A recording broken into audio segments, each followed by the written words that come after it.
Good afternoon, dear students. Welcome back to my YouTube channel. I am Gaurav Tripathi here.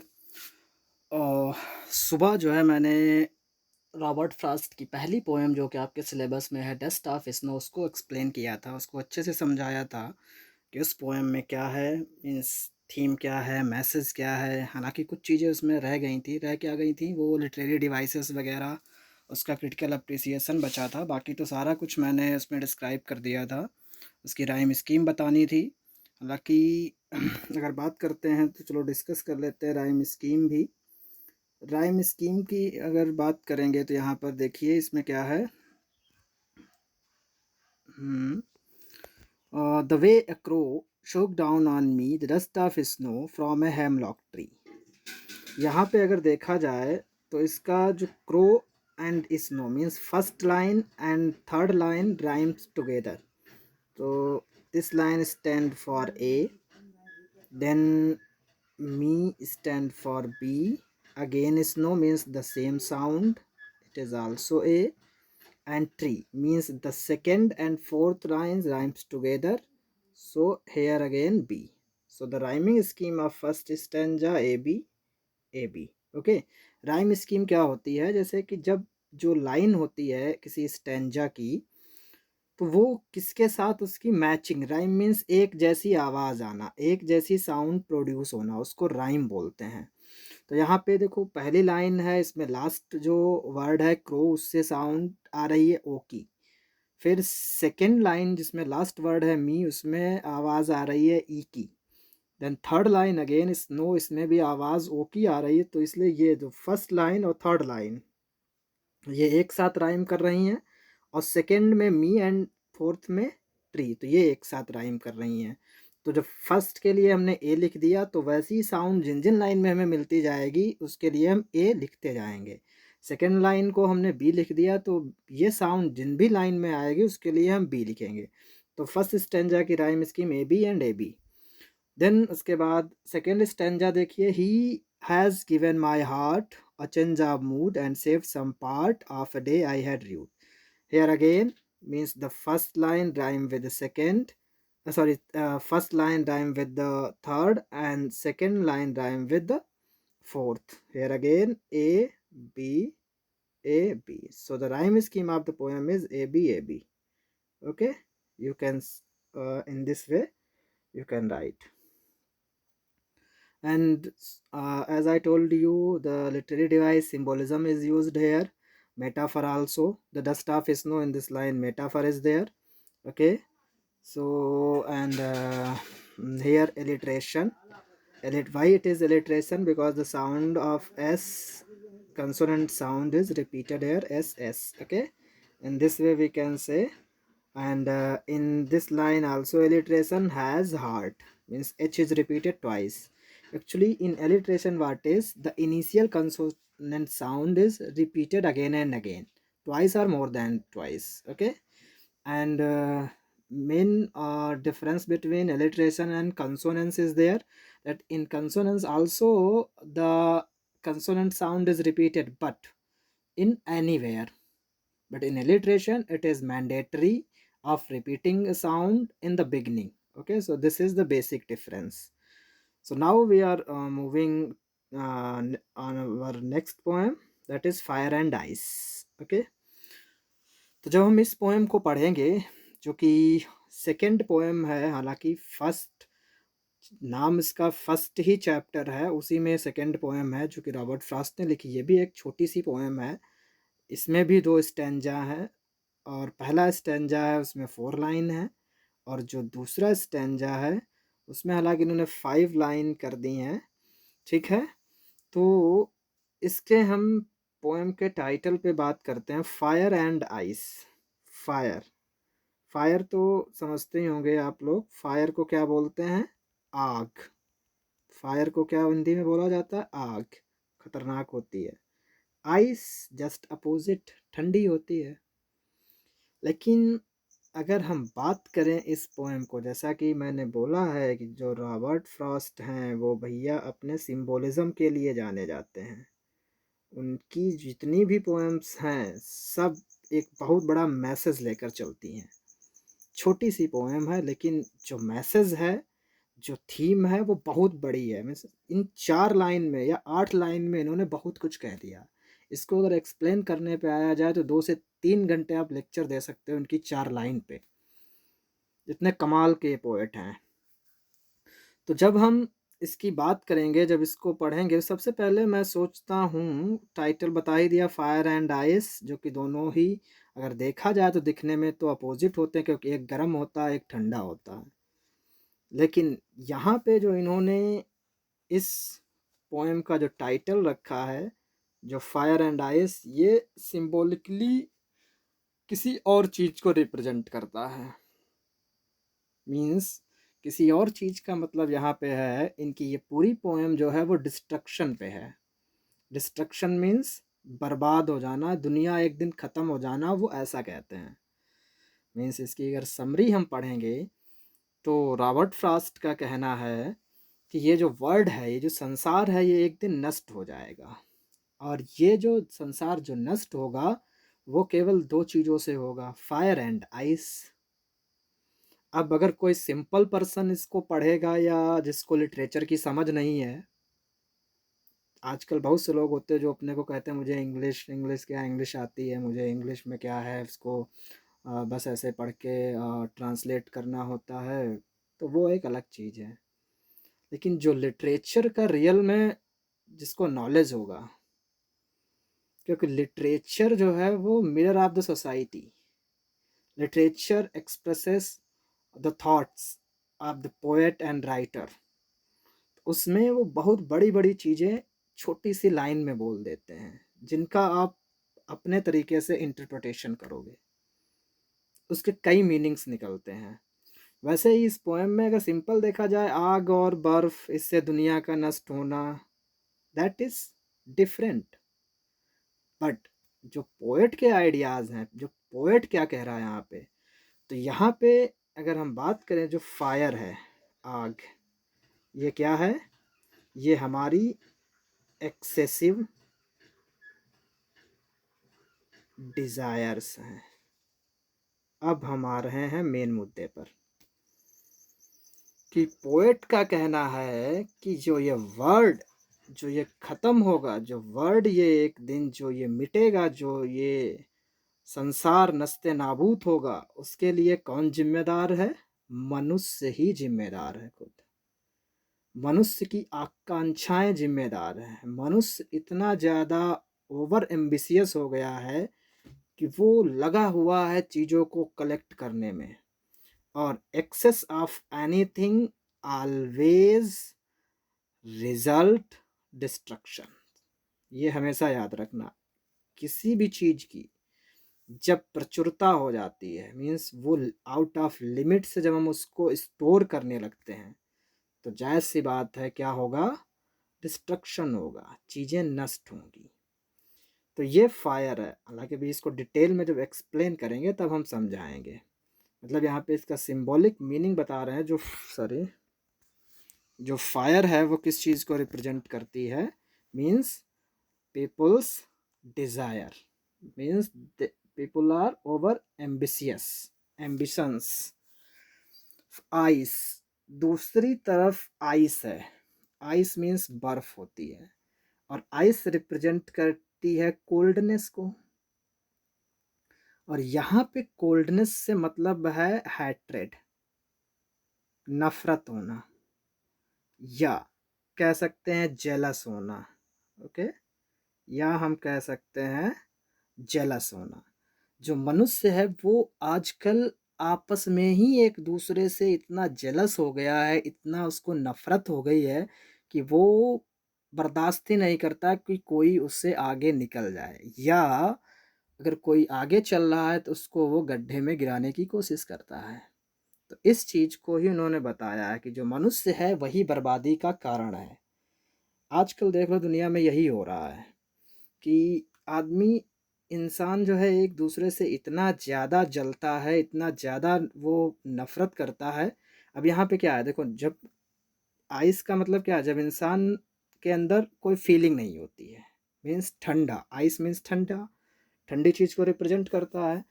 तो मतलब वो क्या होती है, जब इंसान अगर वो फायर का मतलब excess of anything, excess of hotness हो जाता है। जब आप जिंदा हैं, जिंदा पर जिंदा किसको बोला जाता है? कहते हैं यार बड़े जिंदा दिल आदमी हो तुम। जिंदा दिल का मतलब आप दूसरों का वार्म वेलकम करते हैं, आप दूसरे को अप्रिसिएट करते हैं, आप दूसरे की फीलिंग्स को समझते हैं, आपके अंदर इमोशंस हैं, आपके अंदर अंडरस्टैंडिंग है, आप हमेशा एक हेल्पिंग हैंड्स हैं, लोगों की भावनाओं की कद्र करते हैं। तो वहाँ पे क्या होता है कि मनुष्य जिंदा दिल है। लेकिन आयस जब मनुष्य ठंडा हो जाता है, ठंडा का मतलब उसके कोई फीलिंग का कोई मतलब नहीं। कोई मरा जा रहा है, उस पर कोई फ़र्क नहीं। कोई किसी के सामने गिड़गिड़ा रहा है, उस पर कोई फ़र्क नहीं। मीन्स उसकी सारी जो भावनाएं हैं वो सब खत्म हो गई, वो ठंडा पड़ गया। जिंदा तो है बट ऐसे लाश बन गया है, कोई फ़र्क नहीं पड़ता है उसके ऊपर। अब जब मनुष्य के अंदर कोई फीलिंग नहीं होती है तो उसका जो थिंकिंग या उसका जो ब्रॉड एक नज़रिया होता है वो ख़त्म हो जाता है, वो केवल लिमिटेड हो जाता है। तो और फिर आइस जो है रिप्रेजेंट करता है क्रूएलिटी को भी।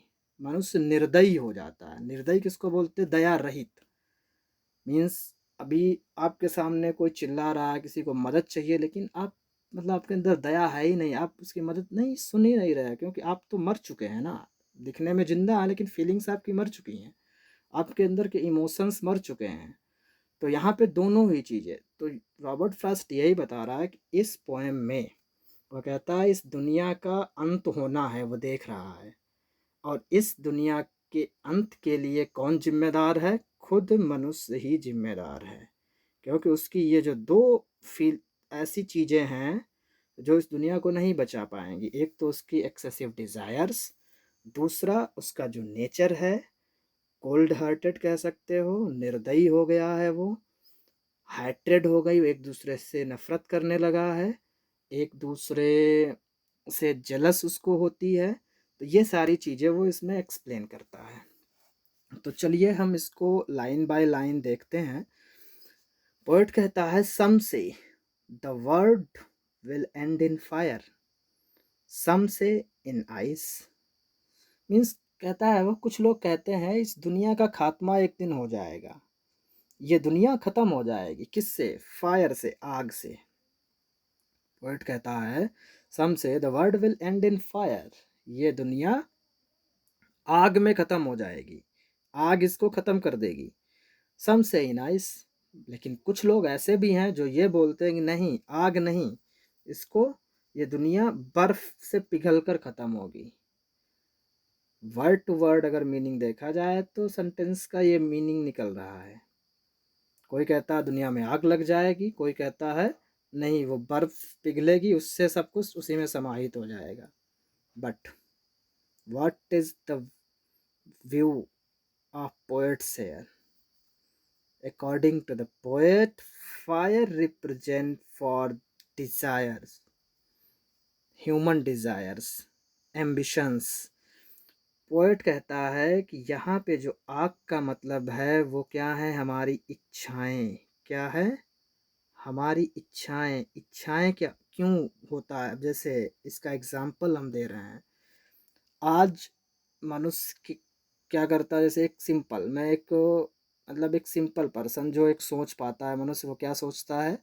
चलो पढ़ाई लिखाई कर रहे हैं, एक अच्छी नौकरी मिल जाएगी, एक अच्छी नौकरी मिलेगी, ये मतलब पैसा आएगा तो उससे अपना घर चलेगा या एक लाइफ जिएंगे हम। जॉब हो जाती है उसके पास। फिर अब जब जॉब हो गई तो फिर वो सोचने लगता है गाड़ी के लिए कि अब मज़ा नहीं आ रहा है, अब तो मतलब गाड़ी होनी चाहिए, ताकि ऐसे जाते हैं बाइक से, या मान लो बाइक भी नहीं है तो किसी और से जाते हैं, चलो उसके पास गाड़ी हो गई उसकी खुद की। अब वो सोचता है यार एक गाड़ी है, वो पड़ोसी के पास दो गाड़ियां हैं, तो मैं भी सोचता हूँ क्यों ना एक गाड़ी और कहीं से मैनेज करूँ। अब वो क्या करता है? देखो, इनकम उसकी कमी है लेकिन इच्छाएं उसकी बढ़ती जा रही, बढ़ती जा रही। जब इच्छाएं ज़्यादा बढ़ेंगी तो वो कहीं ना कहीं कुछ ऐसे काम में संलिप्त होगा जो उसको उसके सही रास्ते से भटकाएंगे। ठीक है? तो वो इधर उधर अपना भटकने की कोशिश करेगा। मीन्स भटकने का मतलब सोचेगा कि पैसा कैसे कमाया जाए, कहाँ से पैसा लाया जाए। मीन्स उसकी इच्छाएं बढ़ी तो इच्छाएं की पूर्ति के लिए वो कुछ ना कुछ और ऐसा काम करेगा जो हो सकता है इलीगल हो, जिसमें ज़्यादा पैसा आए। अब 2 गाड़ियाँ हो गई, फिर मकान, 1 मकान हो गया, फिर 2 मकान हो गए, फिर नहीं मेरा इस सिटी में भी होना चाहिए, फिर मेरा यहाँ भी होना चाहिए। तो ये सारी चीज़ें, फिर वो बिज़नेस अपना बढ़ाएगा। तो मतलब ये क्या चीज़ें होती हैं आजकल देखिए, रियल लाइफ में या फिल्मों में हम देखते हैं, तो लोग जब ज़्यादा मटीरियलिस्टिक हो जाते हैं, चीज़ों को होर्ड करने लगते हैं, तो वो गलत रास्ते पे निकल पड़ते हैं। और गलत रास्ता हमेशा जो है, कहा जाता है कब्र खोदता है, मीन्स इंसान उसी गर्त में समा जाता है। अब यहाँ पे ये तो पोएट कहता है, मेरे व्यूज़ क्या हैं। मैं ये मानता हूँ कि इंसान को एम्बिशियस होना चाहिए। एम्बिशियस होना चाहिए मीन्स इच्छाएं उसकी होनी चाहिए, लेकिन एक्सेस नहीं होना चाहिए। Excess of anything always destructive. हमने बताया है कि हर चीज़ की अधिकता बर्बाद कर देती है मनुष्य को। तो इच्छाएं होनी चाहिए, क्योंकि इच्छाएं अगर होंगी तो हम काम करेंगे। इच्छाएं नहीं होंगी तो हम पैसिव हो जाएंगे, हम कुछ काम नहीं करेंगे। हालांकि इच्छाएं होती हैं, वो मनुष्य को प्रोग्रेसिव बनाती हैं, लेकिन लिमिट में। तो ऐसे फायर की अगर हम बात करें, तो आग, जो आग होती है, अगर उसका देखा जाए तो वो यूज़फुल है हमारे लिए। भाई हम उसका यूज़ करते हैं घर में कुछ जलाने के लिए, हम आग का यूज़ करते हैं। लैंप पहले तो, जैसे अब तो खैर घर में लोगों के सिलेंडर हो गए, गैस कनेक्शन हो गया, तो इस पे खाना बनता है, फिर भी उसको जलाने के लिए लाइटर होता है, सारी चीज़ें, वो भी एक आग का ही एक फॉर्म है। तो वैसे हर चीज़ के लिए लिमिटेड वे में अगर हम उसको यूज करते हैं, अगर ऐसे ही आग जल रही है तो वो हमारे लिए लाभदायक है, यूज़फुल है। और यही आग अगर बड़ा रूप धारण कर ले, मीन्स अभी कहीं किसी घर में आग लग जाए या कहीं पे ये आग फैल जाए, तो ये क्या तबाही मचा देती है। तो मतलब लिमिटेड, मीन्स इच्छाएं जो होनी चाहिए वो लिमिटेड होनी चाहिए। क्योंकि अगर इच्छाएं होंगी तो हम काम करेंगे, हम एक्टिव बने रहेंगे, हम प्रोग्रेस करेंगे। लेकिन ये नहीं कि आगे आने वाले 2-3 साल में ही हम अरबपति बन जाएं। तो ऐसा अगर सोचोगे तो फिर कहीं ना कहीं कुछ आप गलत काम करोगे, गलत रास्ते पे जाओगे। और गलत रास्ते पर चलोगे तो ज़रूर ही आपका, समझ लीजिए, टाइम आ गया है। तो यही यही पोएट कह रहा है, फायर। फायर को अगर हम एक, जो जो डिज़ायर्स हैं वो लिमिटेड वे में होनी चाहिए। केवल हाँ चलता है, चलो ठीक है, हमारा सब कुछ चल रहा है आराम से, हमें कोई तकलीफ़ नहीं है, जो भी हमारे काम होते हैं वो हो जा रहे हैं, तो उसमें कोई दिक्कत नहीं होगी। आप कभी भी मतलब एक अच्छे ह्यूमन माने जाओगे, एक अच्छे नागरिक माने जाओगे, लोग आपके रिस्पेक्ट करेंगे। लेकिन क्या होता है कि जब हमारी इच्छाएं बढ़ती जाती हैं तो फिर हम उस तरीके से काम करते जाते हैं, संलिप्त होते जाते हैं बुरे कर्मों में, बुरी चीज़ों में, तो वहाँ पे भी दिक्कत होती है। तो वही है, यहाँ पे कहता है कि some say the word will end in fire, some say in ice, from that I have tasted of desire I hold with those who favour fire. तो यहाँ पे नेक्स्ट लाइन में ये दिया भी है कि from what I have tasted of desire, means जो मैंने टेस्ट किया है, कि जहाँ पर बात इच्छाओं की आती है, from what I have tasted of desire I hold with those who favour fire. Means poet कह रहा है, लोग कहते, कुछ लोग कहते हैं कि ये दुनिया फायर से बर्बाद होगी। मीन्स लोगों की जो डिज़ायर्स हैं, महत्वाकांक्षी लोग हो गए हैं, जो हर चीज़ इकट्ठा करने में लगे हैं, किसी उनको परवाह ही नहीं है किसी की, बस अपना ही मटेरियलिस्टिक हुए जा रहे हैं। तो अगर इस ओपिनियन की, फर्स्ट ओपिनियन की बात करी जाए, तो वहाँ पे डिज़ायर, यस, मैं कहता हूँ जो ऐसे लोग होते हैं जिनकी डिज़ायर बलवती होती हैं, जिनकी इच्छाएं बलवती होती हैं, तो मैं भी मानता हूँ कि हाँ, ये पहली लाइन सही है। जो लोग कहते हैं कि ये दुनिया फायर से ख़त्म होगी, मीन्स लोग इतना ज़्यादा हो गए हैं, उनको परवाह ही नहीं, वो क्या कर रहे हैं, वो गलत रास्ते पे जा रहे हैं। तो ये बिल्कुल सही है, मैं भी इसका फेवर करता हूँ कि हाँ, दुनिया इस तरीके से ख़त्म होगी। मीन्स पहले स्टैंजा में पोएट कहता है कि फायर, जो एक्सेसिव डिज़ायर है, उसको वो इसमें एक्सप्लेन करता है। फिर सेकेंड स्टैंजा जो स्टार्ट होता है, but if it had to perish twice, perish means to destroy, बर्बाद होना, लेकिन पेरिस मीन्स किसी चीज़ को ढहाना। But if it had to perish twice, लेकिन अगर मान लो यही दुनिया अगर 2 बार बर्बाद हो, तो एक तो रीज़न हो गया फायर, मीन्स लोगों की अनंत इच्छाएं जो कभी पूरी ही नहीं होती हैं। पहला तो रीज़न वो हो गया, पहली बार तो उससे दुनिया ख़त्म होगी। आई think I know enough of hate, लेकिन दूसरा अगर बात करें, दूसरा रीज़न है वो हेट, नफ़रत करना। मीन्स मनुष्य ही मनुष्य से नफ़रत करता है, जो कि रिप्रेजेंट सीधा सीधा करता है किसको, आइस को। आइस मीन्स कोल्ड हार्टेड, नहीं कहते कोल्ड हार्टेड यार हो तुम, मतलब तुम्हारा जो दिल है बिल्कुल निर्दयी हो चुके हो, मतलब किसी भी चीज़ का कोई फ़र्क नहीं पड़ता। कहते आंखों के आंसू मर जाना, मतलब उसका क्या था, इमोशंस ख़त्म हो जाना, भावनाएं भावना विहीन हो जाना मनुष्य का। तो कहता I think I know enough of hate to say that for destruction ice is also great and would suffice. Suffice here sufficient, suffice का मतलब यहाँ पे सफिशियंट, पर्याप्त। मतलब पोएट कहता है दूसरे स्टैंजा में, अगर इस दुनिया को 2 बार ख़त्म होना हो तो पहली बार तो वो आग से ख़त्म होगी। आग जो मैं बता चुका हूँ किस चीज़, किस तरीके की आग की वो बात कर रहा है। और दूसरी बार ये दुनिया आइस से ख़त्म होगी, to say that for destruction ice, कि दूसरी बार इस दुनिया को ख़त्म करने के लिए आइस जो बर्फ़ है, इज़ आल्सो ग्रेट। हाँ, बर्फ़ इनफ है, मीन्स बर्फ़ भी ख़त्म कर सकती है इस दुनिया को। And would suffice, suffice means बर्फ़ ही सफिशियंट है। इट मीन्स बर्फ़, जैसा कि मैं डिस्क्राइब कर चुका हूँ, वो कहता है कि ये क्रूअलिटी को, मीन्स मनुष्य क्या है, बिल्कुल इमोशनलेस हो चुका है आजकल। अब इसका एग्जाम्पल अगर देखा जाए, ये हर आदमी एक्सपीरियंस करता है। कैसे? जैसे आप कहीं रह रहे हो किसी एरिया में, तो वहाँ पर मान लो आपके पड़ोसी हैं, आप हो, आपको सक्सेस मिल जाती है, तो या मान लो जब नहीं मिलती है, जैसे कि आपके पेरेंट्स आपको पढ़ा रहे हैं, आप बाहर रह रहे हो या घर में रह रहे हो, पढ़ाई कर रहे हो, तो देखा होगा आपके रिलेटिव्स भी आते हैं, पूछेंगे और भैया क्या हाल चाल है, क्या क्या चल रहा है आजकल। बताओगे कुछ नहीं चाचा, ये कर रहे हैं हम, बीएड कर रहे हैं या बीटेक कर रहे हैं या एमटेक कर रहे हैं या एमबीए कर रहे हैं या सिविल इंजीनियरिंग कर रहे हैं, या हम तैयारी कर रहे हैं एसएससी की, बैंक की, रेलवे की या सिविल की।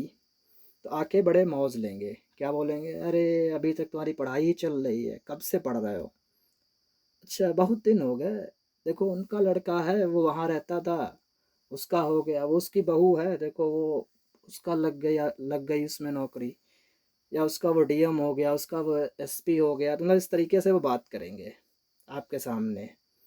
उनको आपकी परवाह नहीं है, वो नहीं चाहते कि आपकी नौकरी लगे या आप कुछ अच्छा अचीव करें। उनको सिर्फ इससे मतलब है इस बंदे को कैसे भी पिंच किया जाए, इस बंदे को कैसे भी बोला जाए कि इसका मोरल डाउन हो। फिर अचानक से मान लो आप पढ़ाई करते हो, आप सक्सेस हो जाते हो, आपकी नौकरी अच्छी लग जाती है, कुछ भी बन जाते हो, तो फिर वो कभी नहीं आएंगे पूछने, हाल चाल भी नहीं लेंगे, कभी भी नहीं लेंगे, फिर उनको कोई मतलब ही नहीं होता है। तो क्या होता है, इसकी एक ही वजह होती है, वो क्या है, वो जेलस फील करते हैं आपसे। आपकी नौकरी लग गई या आपने कुछ अच्छा अचीव कर लिया तो जलने लगेंगे। तो ये क्या है, मनुष्य आजकल खुद को डिस्ट्रॉय कर रहा है। मीन्स कई एग्जाम्पल्स ऐसे मिलते हैं हम डेली लाइफ में या न्यूज़पेपर पढ़ते हैं, मनुष्य कहाँ जा रहा है, गर्त में खुद ही समाया जा रहा है, एक दूसरे को बर्दाश्त नहीं कर पा रहा है, एक दूसरे को मतलब ना समझता है उसको, बस सिर्फ सेल्फिश हो गया, अपने बारे में ही सोचता है। तो यहाँ पे आइस इसी चीज़ को रिप्रेजेंट करती है। Means the nature of human that is based on selfish और हैट्रेड और क्रुएलिटी। तो ये सारी चीज़ें रिप्रेजेंट करता है यहाँ पे आइस। आइस जो है इन सब चीज़ों को रिप्रेजेंट कर रहा है। तो वही कहता है कि अगर यही रहा, पोएट कह रहा है कि यही सारी चीज़ें रहीं तो एक दिन श्योरली ये 2 चीज़ें ऐसी हैं जो इस दुनिया को नष्ट कर देंगी। Means the man is also responsible for his own deeds, whatever he is doing nowadays, that is sufficient to end this world. Okay, यहाँ पे ये नेचुरल फिनोमिना नहीं, मीन मनुष्य ही खुद जिम्मेदार है, मनुष्य खुद गर्त में समाया जा रहा है। अगर वो नहीं समझा, यहाँ पे वो मैसेज देना चाहता है कि ये जो चीज़ें हैं इनको भाई कंट्रोल करो, मनुष्यता दिखाओ, लोगों के प्रति प्रेम दिखाओ, सौहार्द दिखाओ, एक दूसरे के प्रति भावनाएं दिखाओ, कि अगर किसी को कुछ होता है तो सिंपैथी दिखाओ, नहीं हेल्प कर सकते हो, बोल तो सकते हो कुछ ना कुछ, बल्कि आप उल्टा क्या कर रहे हो, उसको पिंच कर करके उसको इतनी नफ़रत हो गई है कि आप बर्दाश्त ही नहीं करते हो। तो यही है पोएम, ये जो है इसमें इन्होंने डिस्क्राइब किया है। अ, इसकी हम राइम स्कीम देखते हैं। Some say the world will end in fire, some say in ice, from what I have tasted of desire I hold with those who favour fire. So the first line stand for A, third line also stand for A, fourth line also stand for A, second line stand for B. So the rhyme scheme A B A.